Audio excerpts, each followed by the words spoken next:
Hello friends, मैं काजल ठाकुर आप सभी का आपके अपने यूट्यूब चैनल में स्वागत करती हूँ। दोस्तों, आज हम पढ़ने वाले हैं बाल विकास से संबंधित महत्वपूर्ण प्रश्न जो हमारी परीक्षा के लिए अत्यंत ही महत्वपूर्ण होने वाले हैं। ये प्रश्न हमारी पिछली परीक्षाओं में भी पूछे गए हैं।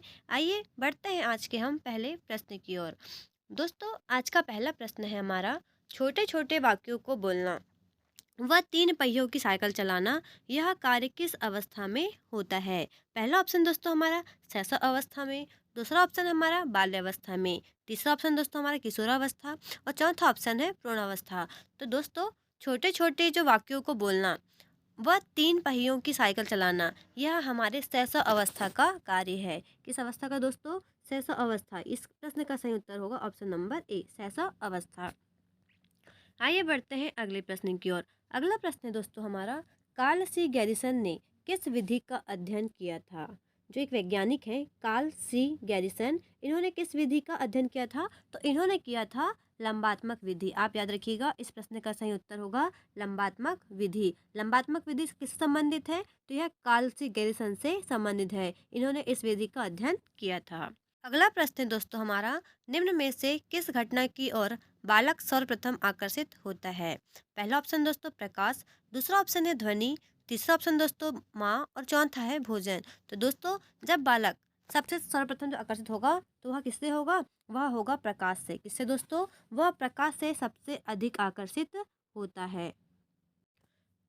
नेक्स्ट प्रश्न है हमारा, बालक बालिकाओं को सर्वाधिक समायोजन करना पड़ता है। पहला ऑप्शन है वय संधि काल में, दूसरा ऑप्शन है किशोरावस्था, तीसरा ऑप्शन है हमारा शैशव अवस्था और चौथा है वयस्क बाल्यावस्था। तो दोस्तों, बालक बालिका को सर्वाधिक समायोजन जो है वह कब करना पड़ता है? वह वय संधि काल में करना पड़ता है। कब दोस्तों? जब हमारे बाल्यावस्था का अंत और किशोरावस्था की शुरुआत होती है, अर्थात 11 से 13 वर्ष के जो बीच में जो बच्चे होते हैं, उन्हें उन बालक बालिकाओं को सर्वाधिक समायोजन की आवश्यकता पड़ती है। अगला प्रश्न दोस्तों हमारा, बालक की जिज्ञासा को किया जाना चाहिए। बालक की जिज्ञासा को क्या करना चाहिए दोस्तों? पहला ऑप्शन है दमन, दूसरा ऑप्शन है शांत, तीसरा ऑप्शन दोस्तों उत्तेजित और चौथा ऑप्शन है सक्रिय। तो दोस्तों, हमेशा बालक की जिज्ञासाओं को दमन नहीं करना चाहिए और ना ही अत्यधिक उत्तेजित करना चाहिए और ना सक्रिय करना चाहिए। उनकी जिज्ञासाओं को हमेशा शांत करना चाहिए। कैसा करना चाहिए दोस्तों? शांत करना चाहिए। अगला प्रश्न दोस्तों हमारा, सीखना है एक जटिल, सीखना क्या है? पहला ऑप्शन है मानसिक प्रक्रिया, दूसरा ऑप्शन है सक्रिय प्रक्रिया, तीसरा ऑप्शन दोस्तों हमारा शारीरिक प्रक्रिया और चौथा है नैतिक प्रक्रिया। तो दोस्तों, सीखना एक जटिल मानसिक प्रक्रिया है। क्या है दोस्तों? जटिल मानसिक प्रक्रिया। इस प्रश्न का सही उत्तर ऑप्शन नंबर ए होगा। अगला प्रश्न दोस्तों हमारा, भारत में बाल विकास की शुरुआत कब हुई है? तो दोस्तों, भारत में बाल विकास की शुरुआत जो है वह सन, पहला ऑप्शन है 1930 में, दूसरा है 1887 में, तीसरा है 1879 में और चौथा ऑप्शन दोस्तों 1590 में। तो दोस्तों, भारत में बाल विकास की जो शुरुआत हुई है वह 1930 से हुई है। कब दोस्तों? 1930 से शुरू हुई है।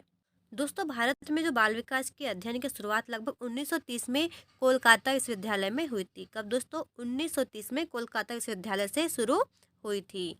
अगला प्रश्न दोस्तों हमारा, विकास प्रारंभ होता है। पहला ऑप्शन है हमारा गर्भावस्था से, दूसरा ऑप्शन है हमारा शैशवावस्था से, तीसरा ऑप्शन है हमारा बाल्यावस्था और चौथा ऑप्शन है हमारा किशोरावस्था। तो दोस्तों, जो बाल विकास का जो प्रारंभ होता है, विकास का प्रारंभ गर्भावस्था से ही प्रारंभ हो जाता है। कब दोस्तों? गर्भावस्था से ही प्रारंभ हो जाता है।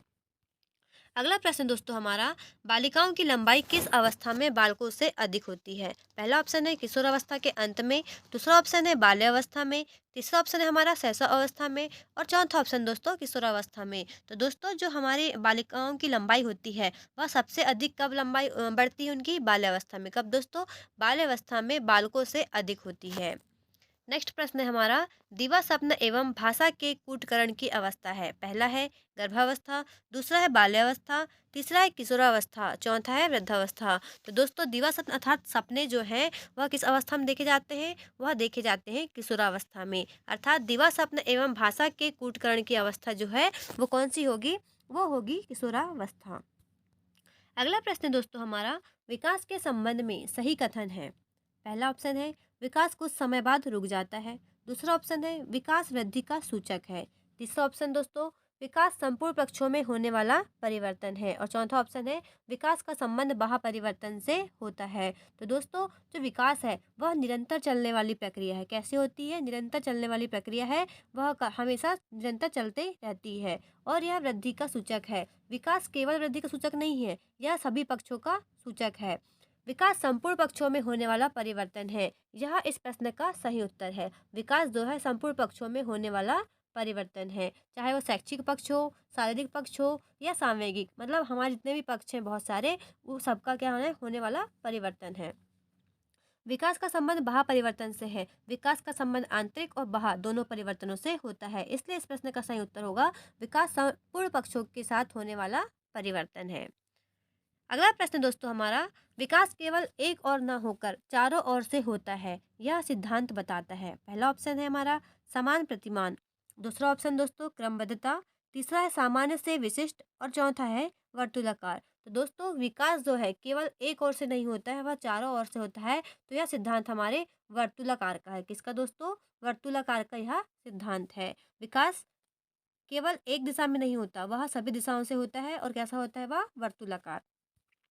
अगला प्रश्न दोस्तों हमारा, जन्म के समय नवजात शिशु रोता है। पहला ऑप्शन है भय के कारण, दूसरा है वातावरण में परिवर्तन के कारण, तीसरा ऑप्शन दोस्तों पीड़ा के कारण और चौथा है भूख के कारण। तो दोस्तों जन्म के समय जो नवजात शिशु रोता है तो वह क्यों रोता है? तो वह रोता है वातावरण में परिवर्तन के कारण। क्या होता है? वातावरण में परिवर्तन के कारण शिशु क्या होता है? रोता है। अगला प्रश्न दोस्तों हमारा, शैशव अवस्था के अंत में किस ग्रंथि के प्रभाव के कारण बालिकाएं अपने पिता के प्रति श्रद्धा भाव रखती हैं? पहला ऑप्शन है इलेक्ट्रा, दूसरा है ऑडिपस, तीसरा है दोस्तों टेस्टोस्टेरोन और चौथा है प्रोजेस्टेरोन। तो दोस्तों शैशव अवस्था के अंत में जो है बालिकाएं अपने पिता से बहुत ज़्यादा श्रद्धा का भाव रखती हैं। तो यह किस ग्रंथि के कारण होता है? यह होता है इलेक्ट्रा ग्रंथि। और दोस्तों आपको याद रखना है, इसमें बालक यदि अपनी माताओं के प्रति ज़्यादा श्रद्धा भाव रखते हैं तो वह होता है ऑडिपस ग्रंथि के कारण। किसके कारण? बालकों में होगा ऑडिपस और बालिकाओं में होगा इलेक्ट्रा ग्रंथि के कारण। ठीक है दोस्तों, हम कभी कभी गलत कर देते हैं, बालिकाओं का क्या लगा देते हैं? ऑडिपस और पिता का इलेक्ट्रा। लेकिन आपको यहाँ बहुत अच्छे से ध्यान रखना है कि बालिकाओं अपने पिता से जो मोह रखती हैं, श्रद्धा का भाव रखती हैं, तो वह होता है इलेक्ट्रा ग्रंथि के कारण, और बालक जो रखते हैं वह ऑडिपस ग्रंथि के कारण रखते हैं।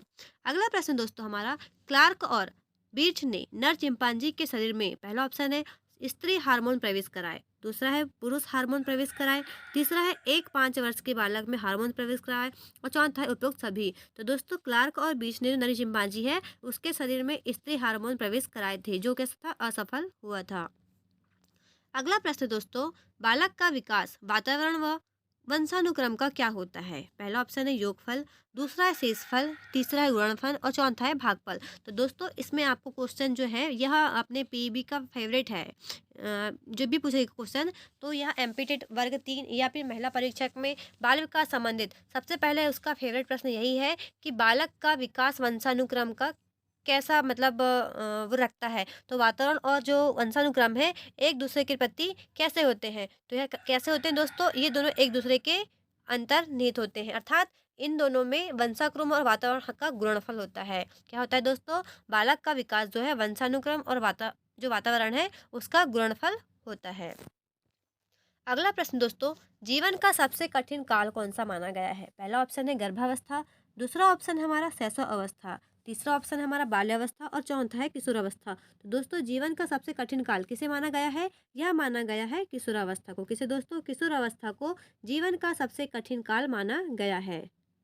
अगला प्रश्न दोस्तों हमारा, बालक के अस्थायी तत्वों की संख्या कितनी होती है? पहला ऑप्शन है 32, 25, दूसरा ऑप्शन है 20, तीसरा ऑप्शन है 15 और चौथा ऑप्शन है 12। तो दोस्तों बालक की जो अस्थायी तत्वों की संख्या है वह होती है 20। कितनी होती है दोस्तों? अस्थायी तत्वों की संख्या 20 होती है। ये हमारे आज के प्रश्न दोस्तों। लेकिन आज हम इन प्रश्नों में आज एक टॉपिक को पढ़ते हैं। हम पढ़ेंगे आज शैशवावस्था के बारे में कुछ जानकारी प्राप्त करते हैं जो हमारी परीक्षा के लिए बहुत ही महत्वपूर्ण होने वाली है। तो दोस्तों शैशवावस्था किसे कहते हैं? दोस्तों शैशवावस्था जो है हमारी, हम 0 से 6 वर्ष तक को मानते हैं। इसमें जन्म के समय 6 वर्ष की आयु तक की अवस्था शिशु अवस्था कहलाती है। दोस्तों जो शैशव अवस्था होती है वह बालक के भावी जीवन की आधारशिला का काल होता है। कौन सी शिला का? आधारशिला का काल होता है। और इस अवस्था में दोस्तों उचित निर्देशन और परीक्षण से भावी जीवन का उचित व उत्तम विकास किया जा सकता है। क्रो एंड क्रो ने दोस्तों 20वीं शताब्दी में शिशु और बालक की मतलब जो शैशव अवस्था है उससे क्या कहा गया है? शिशु और बालक की शताब्दी कहा गया है। किसने कहा है? क्रो एंड क्रो ने 20वीं शताब्दी को शिशु व बालक की शताब्दी कहा गया है। ऐसे प्रश्न पूछे जाते हैं हमारी परीक्षाओं में कथन वाले कि किसने क्या कहा है। तो दोस्तों शैशव अवस्था को हम स्वार्थी व स्वकेंद्रित खिलौनों की अवस्था, आत्म प्रेम की भावना, मूल प्रत्यात्मक व्यवहार, कल्पना जगत में विचरण, अतार्किक चिंतन की अवस्था और संस्कारों की विकास की आयु के नाम से भी हम जानते हैं। और दोस्तों इसमें नैतिकता का क्या होता है? अभाव होता है। और इसे जीवन का सबसे महत्वपूर्ण काल कहा गया है। और सबसे संकट काल किसे कहा गया है? वह किशोरावस्था को कहा गया है। दोस्तों बाल्यावस्था अब जो हमारी शैशव अवस्था है उसे सीखने का आदर्श काल भी माना गया है। और इस समय जो बच्चे सीखते हैं दोस्तों वह अनुकरण के माध्यम से सीखते हैं, इसलिए इसे सीखने का स्वर्ण काल भी माना गया है। इस समय जो दोस्तों हम उत्तम शिक्षण विधियों का प्रयोग कर सकते हैं बच्चों को सिखाने के लिए, जैसे किंडरगार्टन विधि, खेल और मॉन्टेसरी विधि, इसका हम उपयोग कर सकते हैं जिससे बालक जो है आसानी से चीज़ों को अपने दिमाग में ग्रहण कर सकता है। दोस्तों जन्म के समय शिशु में कोई भी संवेग नहीं होता है, वह केवल उत्तेजनाओं का अनुभव करता है। किसका दोस्तों? इनमें कोई भी जन्म के समय इनमें कोई भी संवेग नहीं होता है, वह केवल उत्तेजनाओं का अनुभव करता है। दोस्तों सिगमंड फ्राइड के अनुसार शैशव अवस्था में काम प्रवृत्ति होती है। कौन सी दोस्तों? काम प्रवृत्तियां होती हैं। और दोस्तों आपको याद रखना है कि जन्म के समय जो बालक है उसके 30 घंटे तक नेत्र की जो इंद्रियां हैं वह कार्य नहीं करती हैं। कब तक दोस्तों? जन्म के 30 घंटे तक शिशु की नेत्र इंद्रियां कार्य नहीं करती हैं। दोस्तों शैशव अवस्था में सभी संवेग विकसित हो जाते हैं। और दोस्तों सभी जो संवेग है इस अवस्था में बालक के भय संवेग जो है, भय संवेग सबसे अधिक सर्वाधिक होता है। किसमें दोस्तों? शैशव अवस्था में। आप इन सभी बातों को नोट कर लीजिएगा और अच्छे से पढ़ लीजिएगा। यदि आपको हमारी कक्षा पसंद आई हो तो आप लाइक और सब्सक्राइब अवश्य करें। धन्यवाद।